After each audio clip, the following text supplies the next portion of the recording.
नमस्कार दोस्तों, स्वागत है आपका हमारे चैनल टेल्स बाय यशु पर। यहाँ पर आपको मिलेंगी रोचक और सस्पेंसफुल कहानियाँ। अगर आपको यहाँ पर हमारी कहानियाँ पसंद आती हैं तो कृपया करके आप हमारी वीडियोस को लाइक करें, इसको अपने दोस्तों को साथ शेयर करें और साथ के साथ अपना कमेंट करना ना भूलें। अगर आप इस चैनल पर नए हैं तो कृपया करके इसे सब्सक्राइब भी करें। आपका ज़्यादा समय न लेते हुए चलो आज की कहानी को शुरू करते हैं।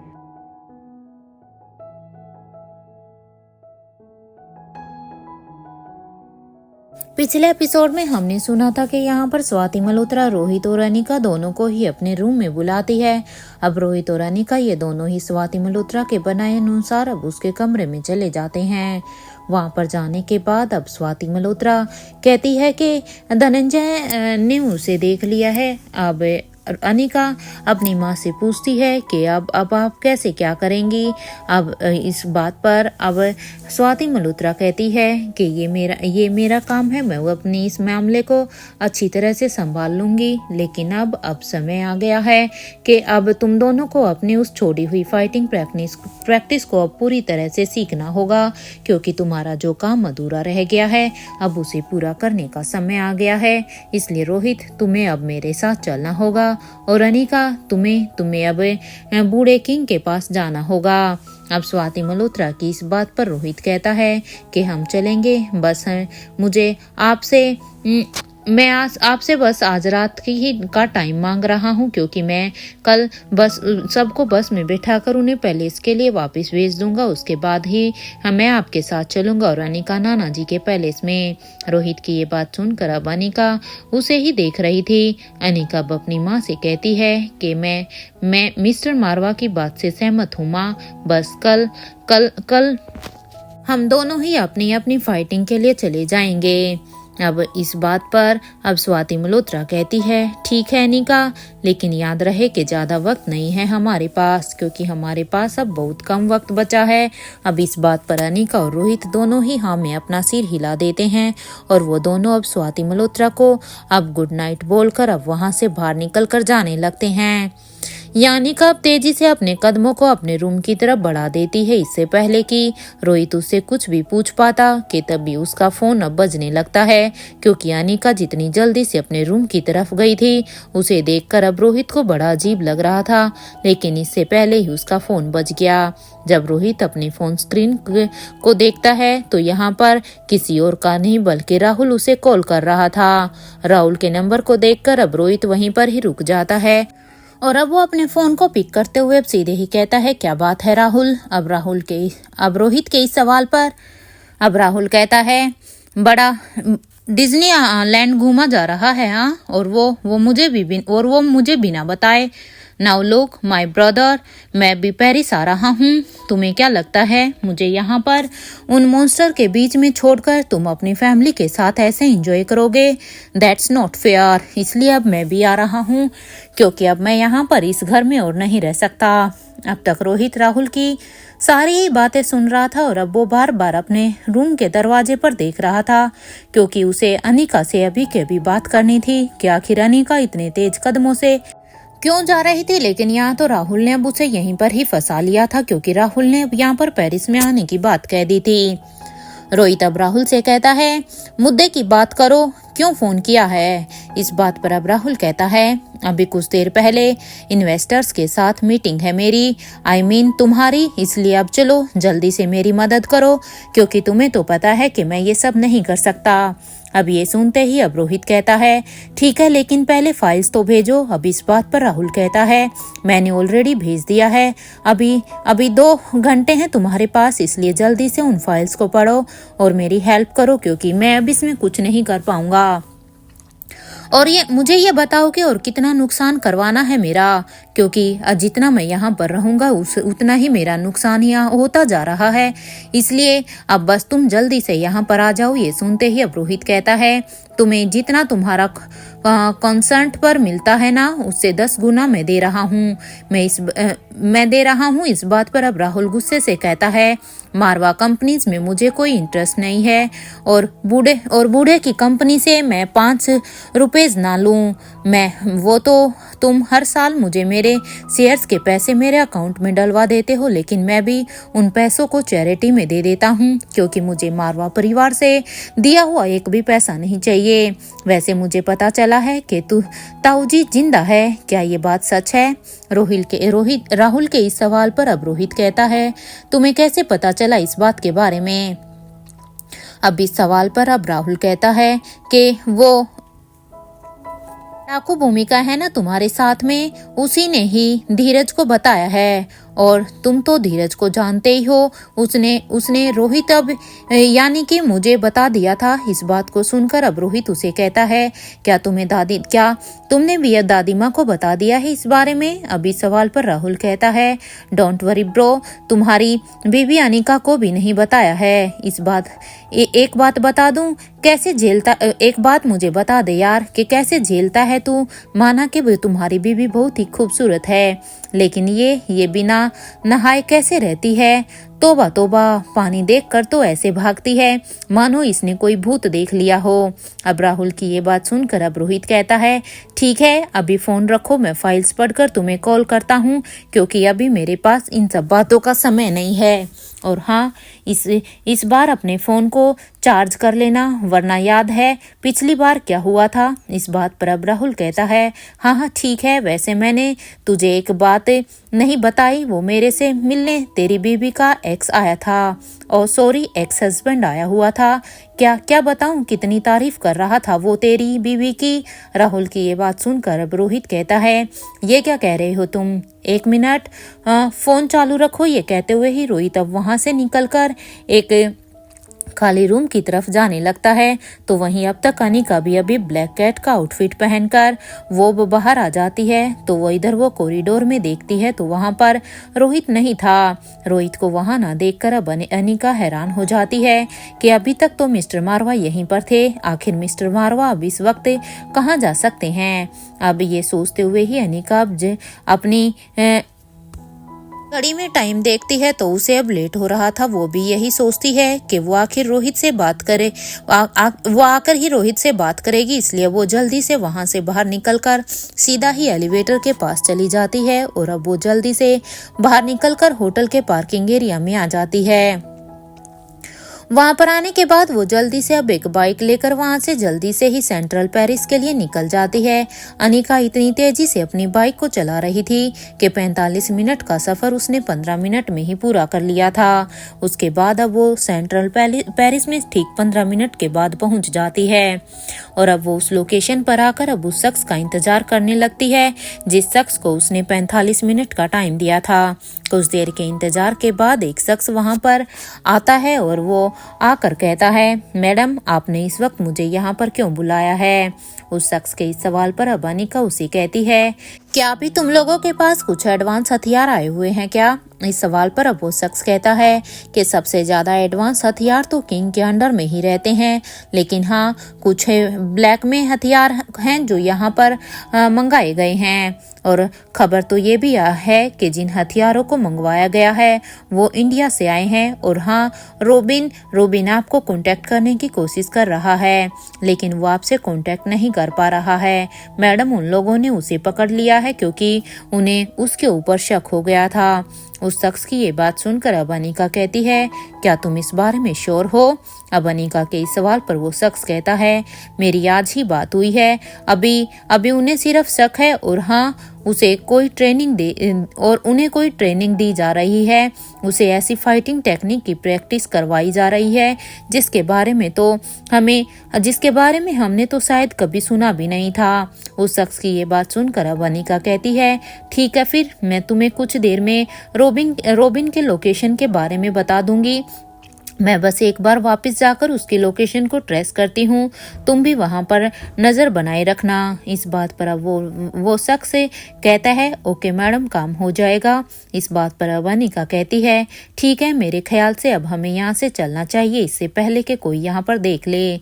अब ये सुनते ही वो शख्स अब ब्लैक कैट को बाय बोलकर वहां से जाने लगते हैं। यहाँ पर अब अनिका अपने फोन को निकालकर जहांगीर के नंबर को निकालती है और अब जहांगीर के नंबर को निकालकर अब वो उसे फोन पर उन एडवांस हथियारों की फोटो को भेज देती है और साथ के साथ उसमें कहती है कि जहांगीर जरा पता लगाओ कि इंडिया में ऐसे हथियार कहाँ बनाए जा रहे हैं। ये लिखते हुए ही अनिका उस मैसेज को सेंड कर देती है। अनिका जानती थी कि अभी कुछ ही दिनों में जहांगीर यहाँ आने वाला है। वो कभी भी कार रेसिंग को नहीं छोड़ेगा क्योंकि जहांगीर को कार रेस कितनी पसंद थी, ये बात अनिका अच्छी तरह से जानती थी। इसलिए यहाँ पर जो पेरिस में कार कंपटीशन होने वाला है उसमें जहांगीर तो पक्का ही आएगा। इसलिए अनिका अब अपने फोन को फिर से अपनी पॉकेट में रखकर अब अपनी बाइक पर फिर से बैठ जाती है और फिर वो इधर अपनी बाइक को डिज्नी लैंड के लिए निकाल लेती है। वहीं दूसरी तरफ अब तक राहुल ने रोहित को सब कुछ ही बता दिया था। राहुल अब रोहित से कहता है मुझे समझ में नहीं आता है कि आखिर तुम्हें उस कंपनी में इतना क्यों इंटरेस्ट है, तुम उस कंपनी में इतना इंटरेस्ट क्यों दे रही हो, क्यों नहीं दे देते हो तुम उस कंपनी को। अरे भाई वो 2 गुनी कीमत दे रहा है। राहुल से बात करते हुए अब रोहित उन फाइल्स को भी पढ़ रहा था जो कि राहुल ने उसे उसके नंबर पर सेंड की हुई थी। रोहित अब राहुल से कहता है तुम इन सभी के बीच में मत पड़ो, ये तुम्हारा काम नहीं है, ये मैं खुद देख लूंगा। और उस कुणाल की बातों को इग्नोर करो क्योंकि तुम्हें बस जितना करने के लिए बोला जा रहा है तुम बस उसी काम को करो, उससे ज्यादा की टेंशन तुम मत लो। रोहित की यह बात सुनकर अब राहुल कहता है मुझे क्या पड़ी है, अगर तुझे शौक है खाई में कूदने का तो कूद जा, मैं तो तुम्हें रोकने के लिए भी नहीं आ रहा हूँ। खैर मैं ऑफिस के लिए भी निकल रहा हूँ, तुम जहाँ हो वही रहना, मैं तुम्हें फोन करूँगा।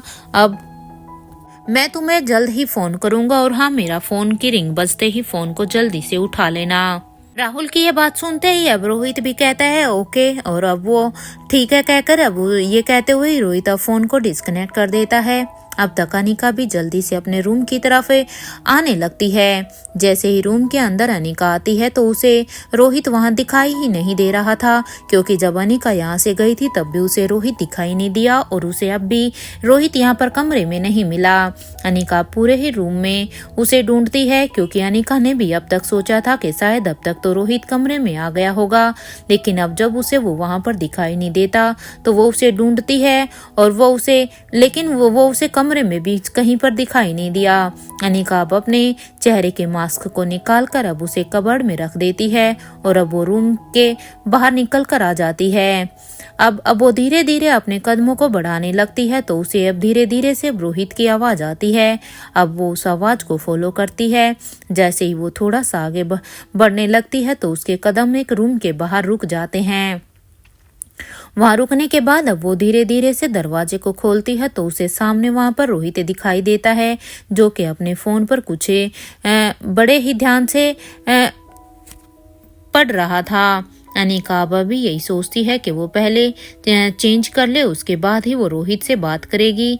ये सोचते हुए ही अनिका अब उस रूम के दरवाजे को बंद कर देती है और वो उसके बाद अब वो अपने रूम में आ जाती है।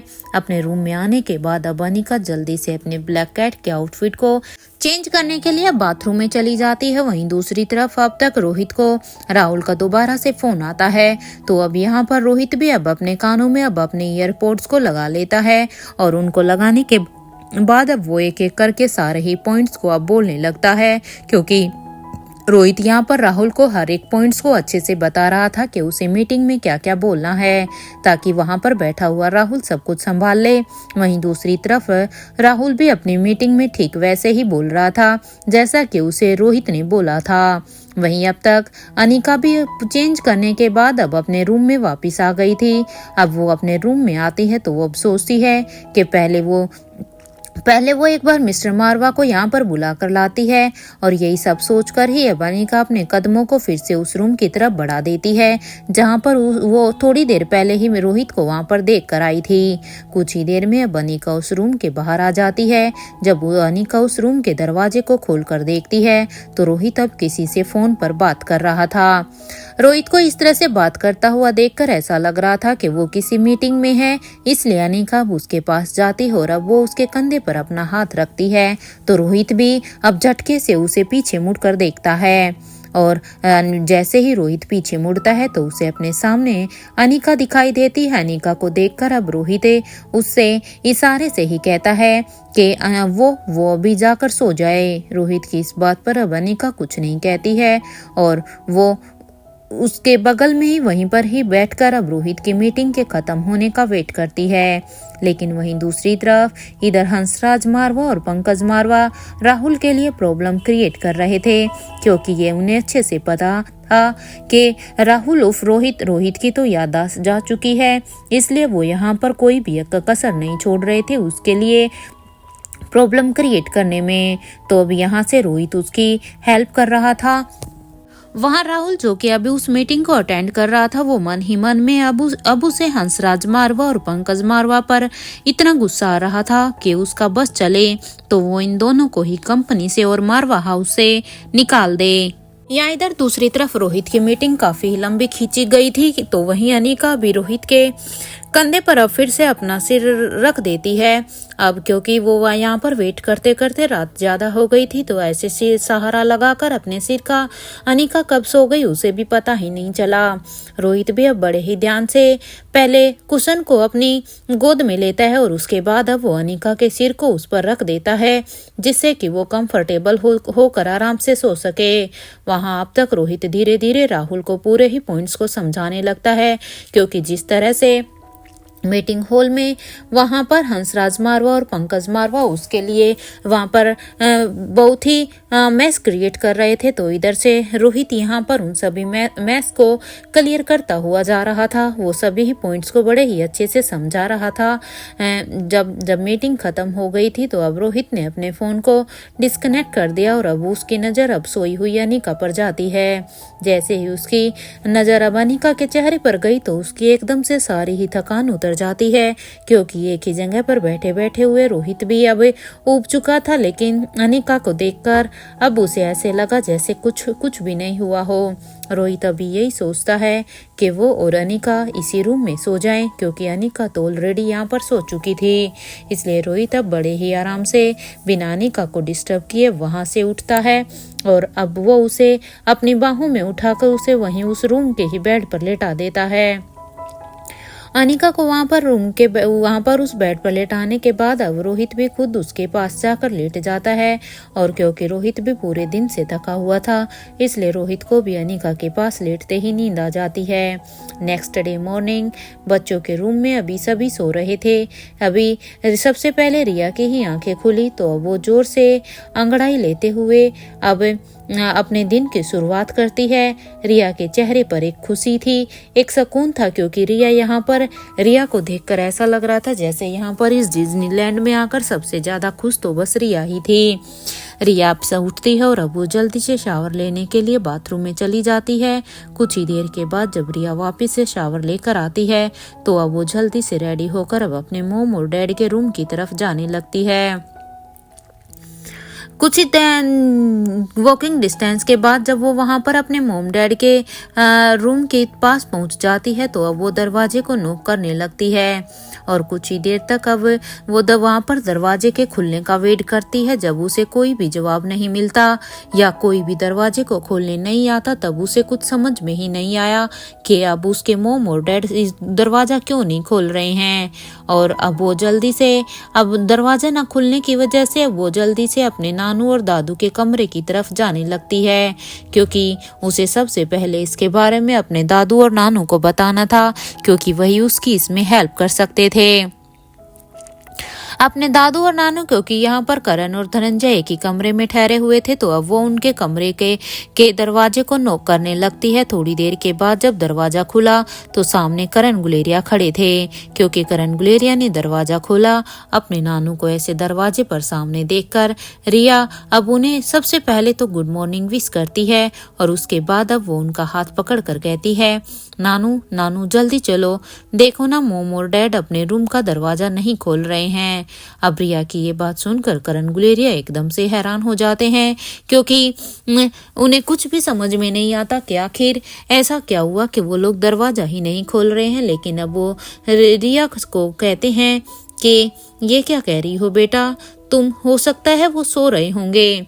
अब उनकी बात को सुनकर अब रिया कहती है, लेकिन नानू अभी तक तो उन्हें उठ जाना चाहिए था ना, और वैसे भी ऐसा कभी भी नहीं होता कि जब मैं दरवाजे को नॉक करूं तो मोम या डैड में दोनों में से कोई उठ के दरवाजा जरूर खोलता है।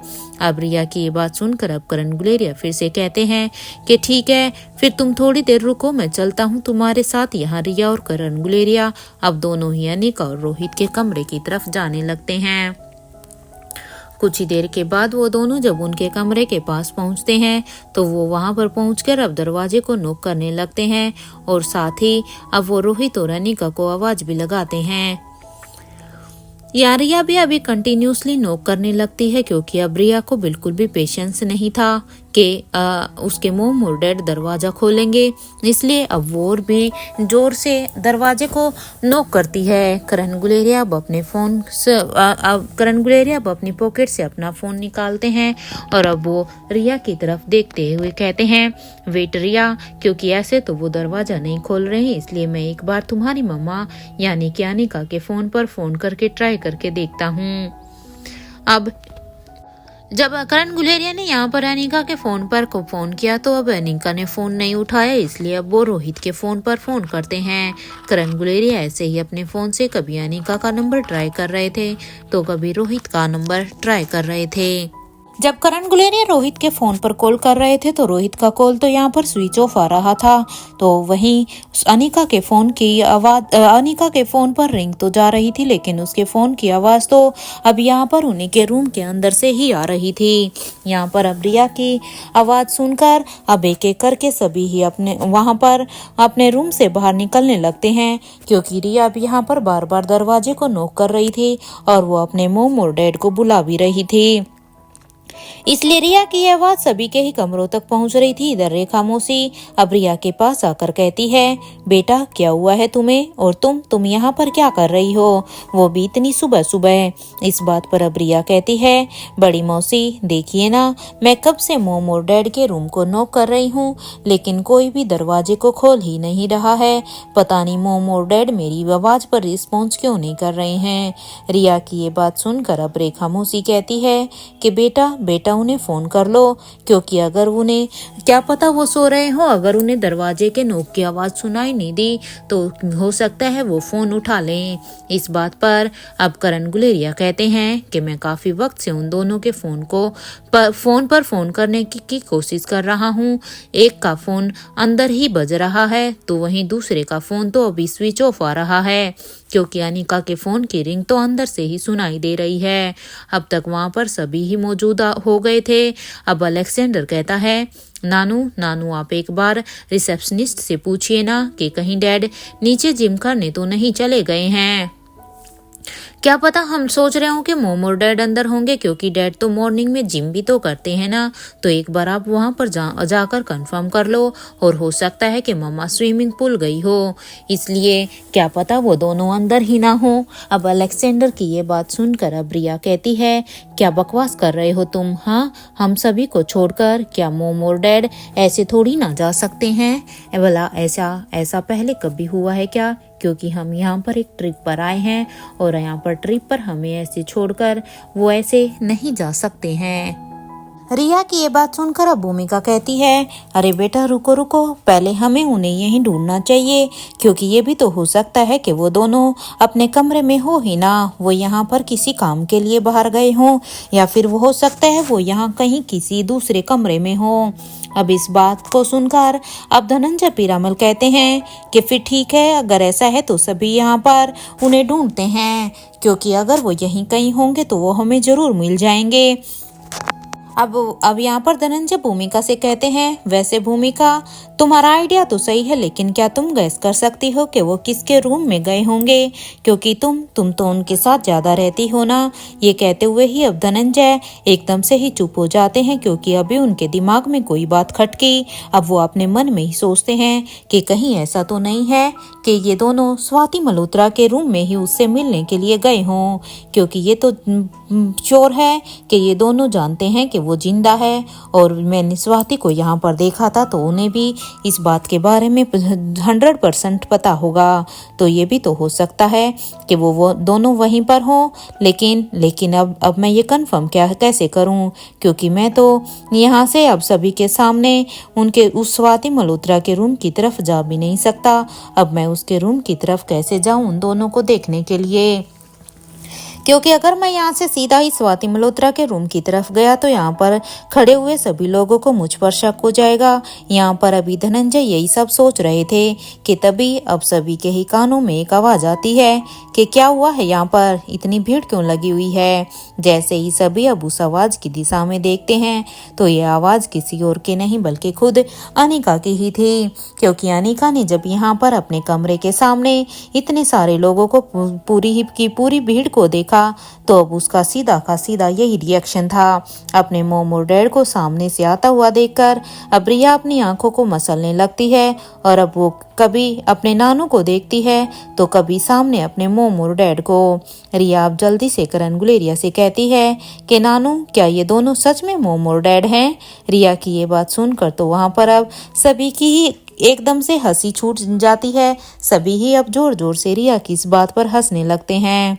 यहाँ भूमिका अनिका और रोहित के सामने जाती है और अब उनके सामने जाकर कहती है, इतना भी क्या रोमांस करना था तुम दोनों को कि अपना ही रूम छोड़कर दूसरे रूम में चले गए।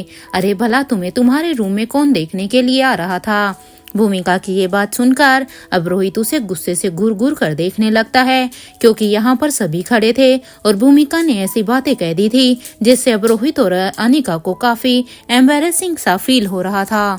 इधर एक तरफ जहां रोहित अब भूमिका को घूर घूर कर देख रहा था तो वहीं उसके पीछे खड़ी अब अनिका भी अब भूमिका की तरह अपना एक दांत दबाते हुए अब उसे इशारों में ही कहती है कि भूमिका रुक जरा, तुझे तो मैं बताती हूँ, क्योंकि तुम तो किसी के सामने भी कुछ भी बोल देती हो। इधर अनिका को ऐसे करता हुआ देखकर अब भूमिका को तो बहुत ही मजा आ रहा था, लेकिन भूमिका को ये भी पता था कि उसका भाई उसे घूर घूर कर देख रहा है और अब तो उसका गुस्सा और भी बढ़ता जा रहा है। लेकिन उसे इस बात से थोड़ी ना कोई फर्क पड़ता है, क्योंकि वो तो जहां पर भी उसे लगता है कि अब इन दोनों को यहाँ पर एम्बेरस फील होगा, इसलिए वो ऐसा कोई भी मौका नहीं छोड़ती थी कोई भी बात कहने का। यहाँ धनंजय पीरामल अब अनिका और रोहित से कहते हैं, जाओ तुम दोनों पहले जाकर रेडी हो जाओ, और वैसे भी आज पार्क में हमें ज्यादा से ज्यादा वक्त बिताना है, जिससे कि सभी बच्चे बची हुई सारे ही राइड्स को आज एंजॉय कर सकें।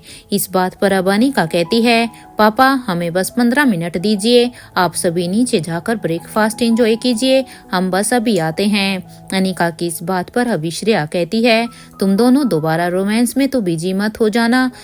श्रेया की ये बात सुनकर तो अब वहां पर सभी अब अपनी स्माइल को कंट्रोल करते हुए अब एलिवेटर की तरफ जाने लगते हैं। वहां अब तक अनिका और रोहित दोनों ही अभी अपने रूम की तरफ जाने लगते हैं। अपने रूम में जाने के बाद अब रोहित अपने फोन को चार्जिंग पर लगाता है, क्योंकि कल बात करते करते उसके फोन की बैटरी खत्म हो गई थी और रोहित के सोने के बाद उसका फोन डेड ही हो गया था। वहीं अनिका अब कबर्ड से अपने कपड़े निकालकर वो बाथरूम में शावर लेने के लिए चली जाती है, तो वहीं रोहित अभी अपनी ही सोच में था कि आखिर अभी भी डोगरा परिवार अनिकरण फार्मेसी के पीछे क्यों पड़ा है।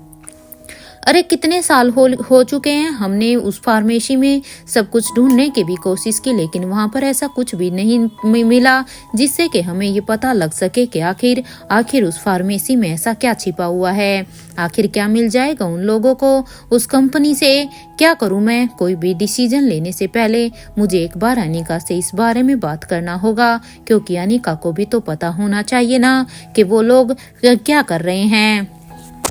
और फिर मुझे अनिका को भी तो वहाँ पर ही लेकर जाना होगा। आई होप कि उसे पसंद आए। यहाँ रोहित अभी अपने ख्यालों में ही था कि तभी तब तक अनिका अब वो अपना शावर लेकर वहाँ पर आ गई थी और अब वो रोहित से कहती है, जाइए मिस्टर मारवा, जल्दी से शावर लेकर आइए, इससे पहले कि हमें देर हो जाए। अनिका की ये बात सुनकर अब रोहित अपने सेंस में आता है और अब वो अनिका से कहता है, हाँ अनिका तुम भी जल्दी से रेडी हो जाओ, मैं बस अभी आया। रोहित की ये बात सुनकर अब अनिका हाँ में अपना सिर हिला देती है। तो वहीं रोहित भी अभी शावर लेने के लिए चला जाता है। या अनिका अब अपने बालों को सुखाने लगती है और साथ के साथ अब वो अपना फ़ोन भी चेक करती है। तो वहाँ पर जब वो अपने फ़ोन को देखती है तो उसमें जहांगीर के बहुत सारे वहाँ पर देखती है तो उसमें जहांगीर का मैसेज आया हुआ था कि ये एडवांस हथियार मनाली से पेरिस भेजे गए हैं, क्योंकि अनिका ने जहांगीर को जो काम करने के लिए बोला था जहांगीर ने अब तक वो पूरा करके उसने सारी ही इंफॉर्मेशन उन हथियारों के रिगार्डिंग निकाल ली थी और उसे अनिका को भेज दिया था।